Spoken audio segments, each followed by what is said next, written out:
The AIDS crisis shattered Hollywood's glittering facade, turning headlines into death sentences that echoed through every home. Do you remember where you were when those shocking stories first broke? Tonight, we pull back the curtain, honoring the stars lost to AIDS with a respectful yet unflinching gaze, revealing the truth hidden beneath the glamour. Number 1. Amanda Blake.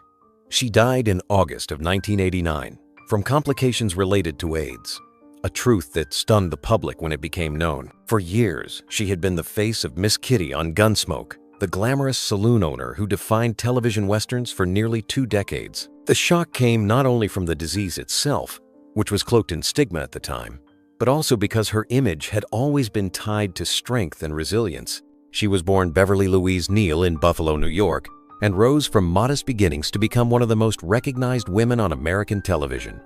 In the 1950s, she appeared in several films, but her career crystallized in 1955 when she joined the cast of Gunsmoke. For almost 20 years, she embodied a woman who could match any gunslinger with wit and resolve, becoming an icon of independence on the small screen. Away from acting, she devoted herself to animal welfare. Together with her husband, she established a refuge in Kansas for African wildlife, dedicating both time and resources to preserving endangered species. Her compassion extended beyond her performances, and fans admired her for living her values with such commitment. Her personal life, however, carried struggles rarely seen by the public. Multiple marriages ended, and her health declined in the later years. The initial announcement of her death attributed the cause to throat cancer, but soon the truth emerged that AIDS-related illness had taken her life. At a time when silence often surrounded the epidemic, this revelation shocked Hollywood and reminded the world that the disease spared no one. For viewers who had grown up with her presence on their screens, Amanda Blake's passing marked the end of an era. The woman who once ruled the Gunsmoke saloon left behind not only memories of her strength in fiction, but also the real story of a star whose final chapter was shadowed by a devastating illness. Number 2. Denholm Elliott. He died in October of 1992 at the age of 70, his life claimed by complications from AIDS. For audiences who knew him as the endearing Marcus Brody in Raiders of the Lost Ark and Indiana Jones and the Last Crusade, the news came as a painful surprise. His reputation as one of Britain's most versatile actors had crossed over into Hollywood, and his sudden absence left a void in both film and stage. He was born in London in 1922 and trained at the Royal Academy of Dramatic Art before serving in the Royal Air Force during the Second World War.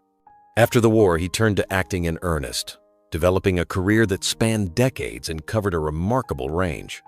On screen, he appeared in comedies, dramas, thrillers, and epics, always bringing a touch of humanity that audiences recognized instantly. His talent earned him 3 consecutive British Academy Awards for Best Supporting Actor in the 1980s, a rare achievement that cemented his standing among peers. Hollywood discovered his gifts through supporting roles that elevated every production he joined.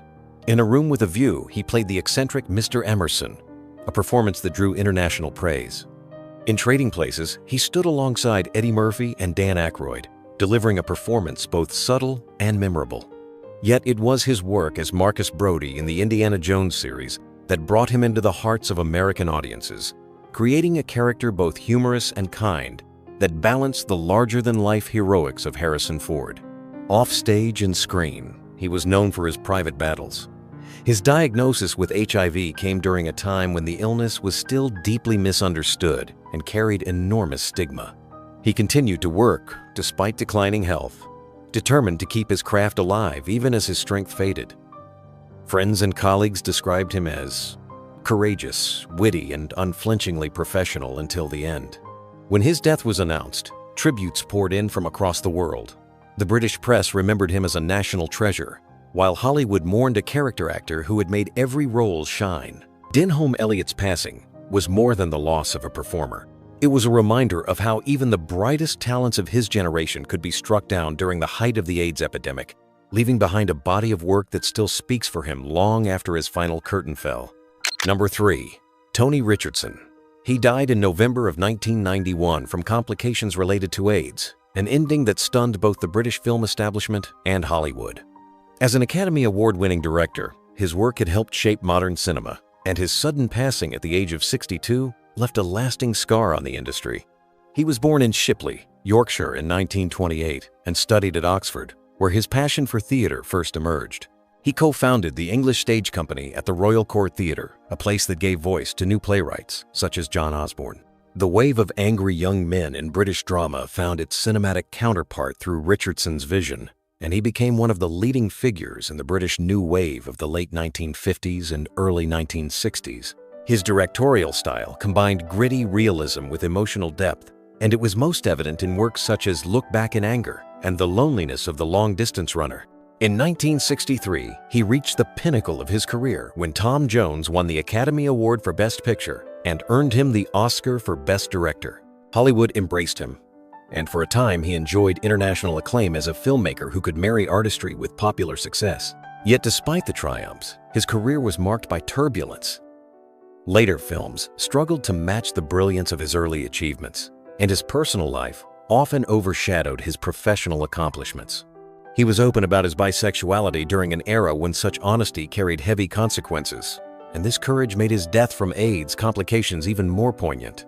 At a time when the epidemic was surrounded by fear and misinformation, the revelation underscored the vulnerability even of those at the very top of their craft. Friends and colleagues remembered him as a director who gave actors extraordinary freedom, someone who pushed boundaries in both form and subject matter. His influence lingered through the careers he helped launch and the films that inspired a generation of directors. The shock of his passing echoed not just because of the disease, but because his name had once stood for the daring and vitality of an entire movement in cinema.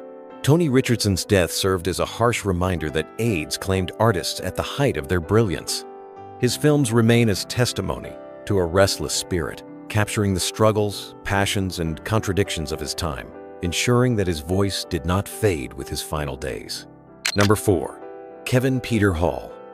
He died in April of 1991 at the age of 35 from complications related to AIDS, an illness contracted through a contaminated blood transfusion. Fans knew him as the towering figure inside the Predator suit and as Harry and Harry and the Hendersons, but few realized the man behind the mask was fighting for his life. His death was a devastating blow, cutting short a career that had only begun to show its full promise. Born in Pittsburgh, Pennsylvania in 1955, he was the tallest of 7 brothers, eventually reaching 7 feet 2 inches in height. His size set him apart early, and he initially considered a career in basketball before turning toward acting. At George Washington University, he studied theater and found a calling that allowed him to channel his physical presence into performance. Hollywood soon discovered that his stature, combined with a gentle demeanor, made him perfect for roles requiring both strength and humanity. His first major recognition came from playing the alien in Without Warning, but it was The Predator in 1987 that gave him international fame.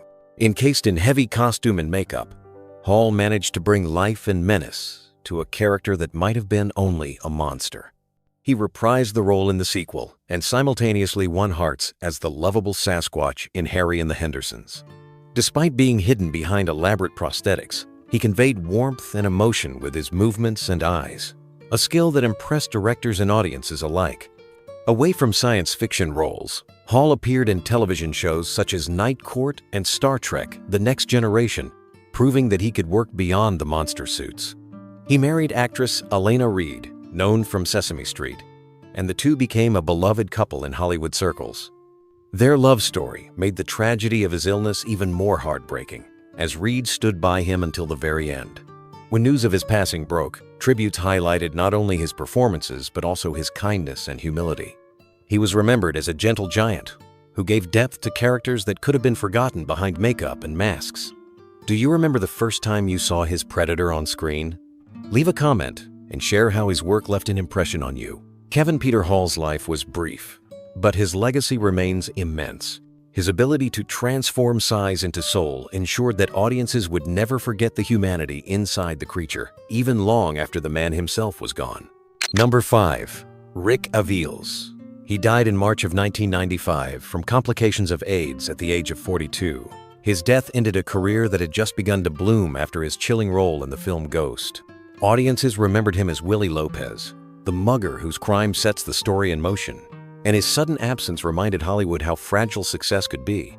He was born in New York City in 1952 and grew up in the Bronx, where his sharp wit and humor became his earliest tools. He started as a stand-up comedian in the 1970s, performing in clubs where his blend of streetwise humor and storytelling earned him recognition. His ability to shift seamlessly between comedy and menace made him stand out in an industry often eager to typecast. By the mid-1980s, he had found steady work, appearing in films such as The Cannonball Run and The Purple Rose of Cairo. His defining moment came in 1990 when he appeared opposite Patrick Swayze and Demi Moore in Ghost. As the character responsible for the tragedy that drives the story, Aviles delivered a performance both threatening and unforgettable. The film's immense success propelled him into the public eye, making his name known far beyond the comedy circuit. He continued to work in television, with appearances on shows like The Fresh Prince of Bel-Air and Mr. Belvedere, showing the versatility that made him valuable to casting directors. Despite his growing fame, Aviles' private life was clouded by illness. He contracted HIV during a period when the disease was heavily stigmatized and treatment options were limited. He continued to work as long as possible, but by the mid-1990s, his health declined rapidly. His passing at just 42 was a heavy blow for colleagues who had seen in him a future filled with promise.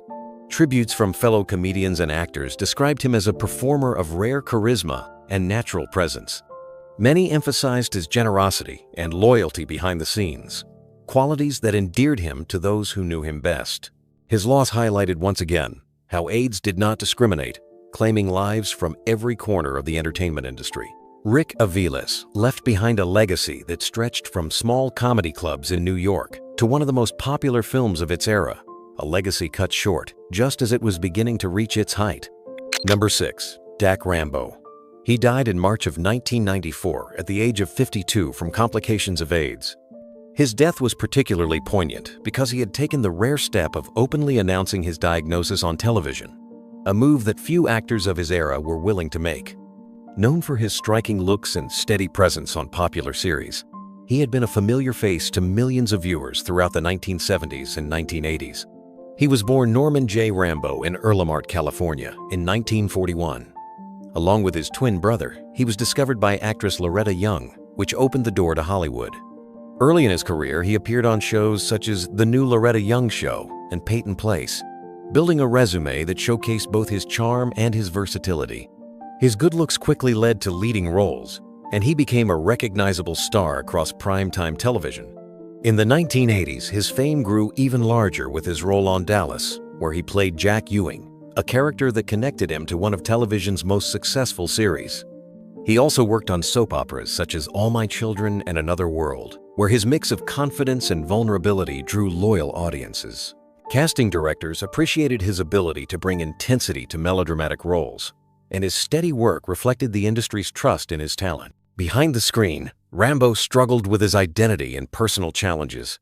In 1991, he revealed on Entertainment Tonight that he had tested positive for HIV. At a time when silence and fear dominated public discussion of the illness, his decision to speak openly was both courageous and groundbreaking.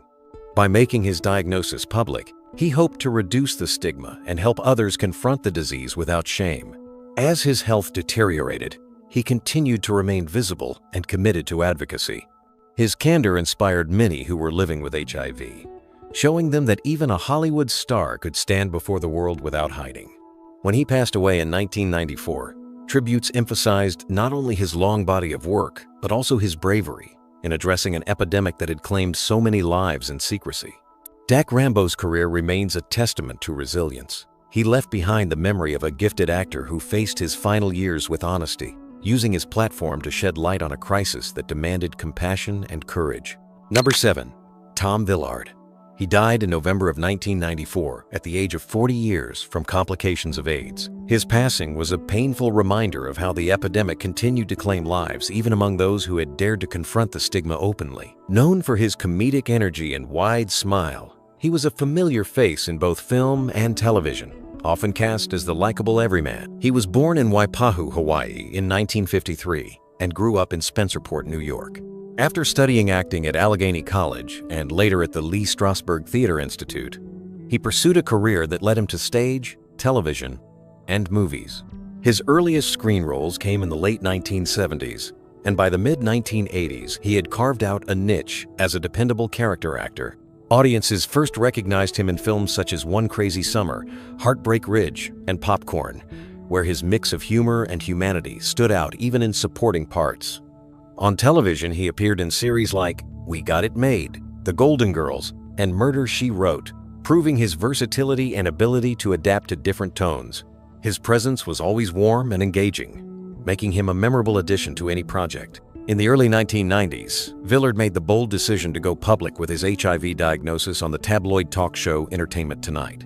At a time when most actors remained silent, his announcement was an act of courage that inspired others living with the disease. He used his platform to speak about compassion and understanding, urging people to see beyond fear and prejudice. His openness was both rare and groundbreaking, and it ensured that his story carried weight beyond the screen. As his health declined, he continued to work, appearing on popular television shows and films, determined not to let the illness define him. His final years were marked by dignity and honesty, qualities that resonated deeply with his colleagues and fans. When news of his death arrived, the entertainment world mourned not only the loss of a performer, but also the loss of a voice willing to challenge silence. Tom Villard's legacy endures as that of a comedian and actor who gave laughter generously while facing unimaginable trials. His decision to speak publicly about his illness ensured that his story would serve as a beacon for empathy, reminding Hollywood that behind the characters were human lives fighting to be seen and remembered. Number 8. Paul Shenar. He died in October of 1989 at the age of 53 from complications related to AIDS. His death silenced a commanding voice and presence that had made him one of the most respected character actors of his generation. For many film fans, he was unforgettable as Alejandro Sosa, the ruthless Bolivian drug lord in the crime epic Scarface. His performance carried such conviction that audiences often remembered his role long after the credits rolled. He was born in Milwaukee, Wisconsin in 1936 and studied at the University of Wisconsin before moving to New York to pursue acting. His deep voice and imposing stage presence quickly drew attention in the theater world. He became a founding member of the American Conservatory Theater in San Francisco, where he not only acted but also directed, mentoring young performers who would later build major careers. His work on stage was widely admired, and critics praised his ability to move seamlessly between classical and contemporary roles. In Hollywood, he was frequently cast in supporting parts that benefited from his gravitas. He appeared in films such as The Secret of NIMH, Bestseller, and Raw Deal, displaying a range that went far beyond villainy. Yet, it was his role in Scarface that cemented his cinematic legacy, standing alongside Al Pacino in one of the most iconic crime films of the 1980s. His portrayal of Sosa was measured, intelligent, and chilling, the perfect counterbalance to Pacino's fiery Tony Montana. Television also offered him steady work. He appeared in programs like The Edge of Night, Ryan's Hope, and various miniseries that showcased his versatility. His distinct voice made him a natural choice for narration and voice work, expanding his reach into animation and documentary projects. Behind every role was a performer dedicated to craft, someone who approached each project with seriousness and skill. When his death was reported, colleagues spoke of his generosity, discipline, and the respect he commanded in rehearsal rooms. The revelation that AIDS had claimed his life reminded many how devastating the epidemic had become among artists. His loss was not only the end of a career, but the disappearance of a teacher and mentor whose influence extended beyond the stage and screen. Paul Shenar's story is remembered through the strength of his performances and the countless actors he guided. His legacy remains one of quiet power, an enduring testament to a man whose presence filled both theaters and cinemas with unforgettable intensity. Number 9. Stephen Stucker. He died in April of 1986 at the age of 38 from complications related to AIDS.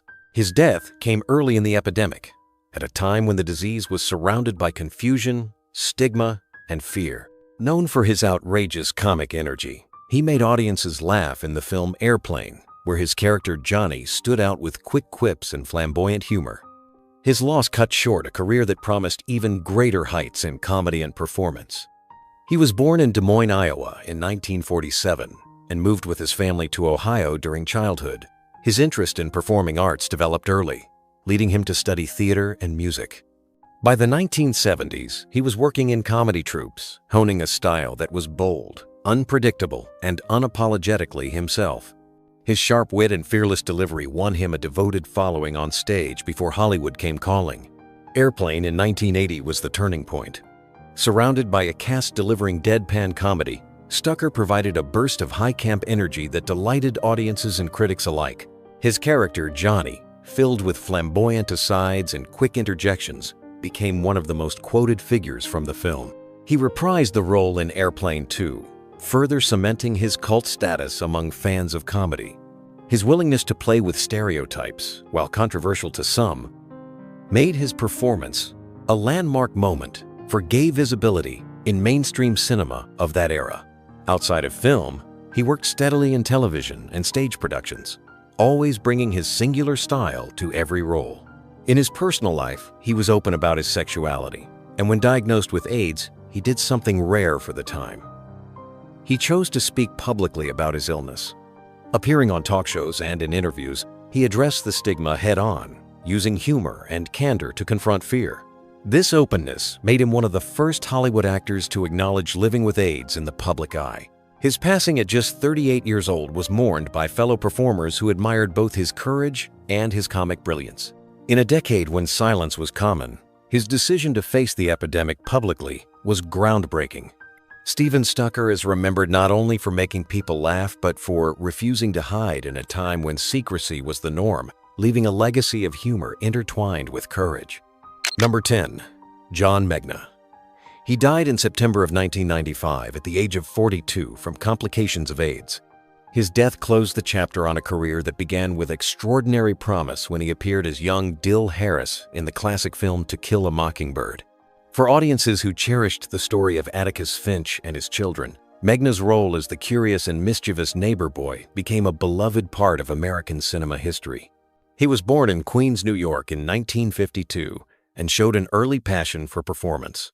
As a child actor, he quickly landed roles in theater and television, but it was his appearance alongside Gregory Peck in the 1962 adaptation of Harper Lee's novel that gave him lasting recognition. His wide-eyed innocence and natural charm left a strong impression, marking him as one of the most memorable child actors of his generation. After his early success, he continued to work in television shows such as Star Trek, I Spy, and All in the Family. As he grew older, he shifted from acting to directing and teaching, using his experience to guide younger performers. He founded a theater company in Los Angeles and remained devoted to the craft of storytelling, even when the spotlight moved elsewhere. His life in the arts demonstrated a deep commitment to nurturing talent and preserving the power of live performance. Away from the stage, Megna was known for his intelligence, wit, and quiet determination. He pursued higher education and often balanced his artistic work with academic interests. Friends and colleagues admired his ability to remain grounded despite having been part of one of the most iconic films ever made. His diagnosis with HIV in the 1980s came during a time when treatment was limited, and he kept much of his struggle private until his final days. When news of his death was reported, many revisited To Kill a Mockingbird and reflected on the lasting impact of his role. Though his career as an adult never reached the same level of fame, his contribution to a film that continues to be studied and celebrated ensured his place in Hollywood history. Do you remember the first time you saw his performance as Dill? Leave a comment and share how that scene has stayed with you. John Megna's story is one of early brilliance, quiet dedication, and a tragic end that mirrored the countless losses of an era, a reminder of how fleeting yet powerful a single performance can be. Number 11. Colin Higgins. He died in August of 1988 at the age of 47 from complications related to AIDS. His loss was particularly heartbreaking because he had been one of the most inventive writer-directors of his generation, known for films that combined humor with social insight. His career had already left a lasting mark on Hollywood, and his early death denied audiences the chance to see how far his imagination might have reached. He was born in Noumea, New Caledonia, in 1941 and raised in Sydney, Australia before moving to the United States. He studied at Stanford University and later at UCLA's film school, where his thesis project would change the course of his life. That project became Harold and Maude, the dark romantic comedy about a young man obsessed with death and his unlikely love affair with an older woman. Released in 1971, the film was initially a commercial disappointment but grew into a cult classic. Hailed for its originality and emotional honesty, Higgins went on to direct Silver Streak in 1976, a hit comedy thriller starring Gene Wilder and Richard Pryor. He followed it with Foul Play in 1978, pairing Goldie Hawn and Chevy Chase in a suspenseful yet lighthearted romp. Each film demonstrated his ability to mix genres, creating works that entertained while also pushing the boundaries of mainstream comedy. Perhaps his greatest commercial triumph came in 1980, when he wrote and directed 9 to 5, a feminist comedy starring Jane Fonda, Lily Tomlin, and Dolly Parton. The film became a cultural phenomenon, not only for its humor but also for its sharp critique of workplace sexism. Its success solidified Higgins' reputation as a filmmaker, unafraid to tackle social issues with wit and charm. Despite his achievements, his life away from the camera was marked by the challenges of being an openly gay man in Hollywood during a less accepting time. His diagnosis with HIV was kept largely private, but friends later recalled his courage and dignity as his health declined. When he died in 1988, tributes poured in from colleagues who praised his intelligence, generosity, and the joy he brought to storytelling. Colin Higgins remains celebrated for films that continue to resonate decades later. His ability to blend satire, romance, and comedy gave Hollywood some of its most enduring stories, and his early passing underscored the immense toll the AIDS epidemic took on creative voices. Number 12. Leonard Frey. He died in August of 1988 at the age of 49 from complications related to AIDS. His passing robbed the stage and screen of an actor whose sharp talent had made him a favorite of critics and audiences alike. Known for his ability to inhabit characters with humor, irony, and vulnerability, he built a reputation that stretched from Broadway to Hollywood. He was born in Brooklyn, New York in 1938 and studied art before discovering a passion for acting. He trained at the neighborhood playhouse under Sanford Meisner, one of the most respected acting teachers of his time. That training gave him a disciplined approach to performance and prepared him for a career that spanned more than 2 decades. His first breakthrough came on the stage, where his work in off-Broadway productions brought him steady recognition. In 1968, he originated the role of Harold in Mart Crowley's groundbreaking play The Boys in the Band, a story centered on the lives of gay men in New York. His performance was acclaimed for its honesty and sharp comedic timing, and he reprised the role in the 1970 film adaptation. The project was considered daring at the time and placed Frey among the first actors to bring complex gay characters to mainstream cinema. His biggest success came in 1971 with Fiddler on the Roof, where he played Motel the Tailor. The role earned him an Academy Award nomination for Best Supporting Actor and introduced him to international audiences. His portrayal of the nervous but determined young man trying to marry the woman he loved was both charming and heartfelt, cementing his place in film history. Throughout the 1970s and 1980s, Frey continued to balance work between stage, film, and television. He appeared in productions such as The Magic Show on Broadway and guest starred on popular series including Barney Miller and Murder, She Wrote. His distinctive look and sharp delivery made him a memorable presence even in smaller roles. When news of his death was announced, tributes highlighted both his artistry and his bravery in taking on roles that challenged convention. Leonard Frey's career demonstrated the importance of representation and the power of character work. His loss at a relatively young age was felt deeply in the theater community, a reminder of how the AIDS epidemic claimed not only lives, but also voices that had so much more to give. Number 13. Keith Prentice. He died in September of 1992 at the age of 50 from complications related to AIDS. His death closed the curtain on a career that began with promise on both Broadway and the silver screen. Audiences first came to know him through his work in the groundbreaking play The Boys in the Band, where he portrayed Larry, a role that would later be immortalized in the 1970 film adaptation. His presence in that production marked him as part of a historic moment in theater, one of the first mainstream works to portray gay men with honesty and complexity. He was born in Dayton, Ohio in 1940 and discovered a passion for performing at an early age. After training at the American Academy of Dramatic Arts, he secured roles that showed both his versatility and commitment to the craft. His stage credits included performances in musicals such as West Side Story, where he toured and honed his skills in both acting and singing. The combination of strong stage training and a natural sense of charisma prepared him for a career in front of larger audiences. Hollywood gave him wider recognition when he appeared in The Boys in the Band on film, a project that drew attention not only for its content, but also for the ensemble of actors brave enough to take part. Prentice's work was praised for its naturalism and emotional truth, and the film became a cultural landmark. He also found a place on television, joining the cast of the popular Gothic soap opera Dark Shadows in the late 1960s. His role there brought him into American living rooms and gave him steady work in a genre beloved by fans. In later years, as his health declined, he returned to Dayton, where he continued to perform in local theater and share his passion with community audiences. His choice to step back from Hollywood reflected a desire for privacy and connection to his roots. Friends and colleagues remembered him as warm, generous, and deeply committed to storytelling, whether on a national stage or in a small local production. His death in 1992 was one more painful reminder of how AIDS devastated the artistic community, claiming voices that had much more to contribute. Keith Prentice left behind the memory of an actor unafraid to stand at the forefront of cultural change. These stories remind us how fragile and precious each creative life can be. Subscribe to the channel so you never miss the chance to honor the lives and legacies of stars who shaped Hollywood's history.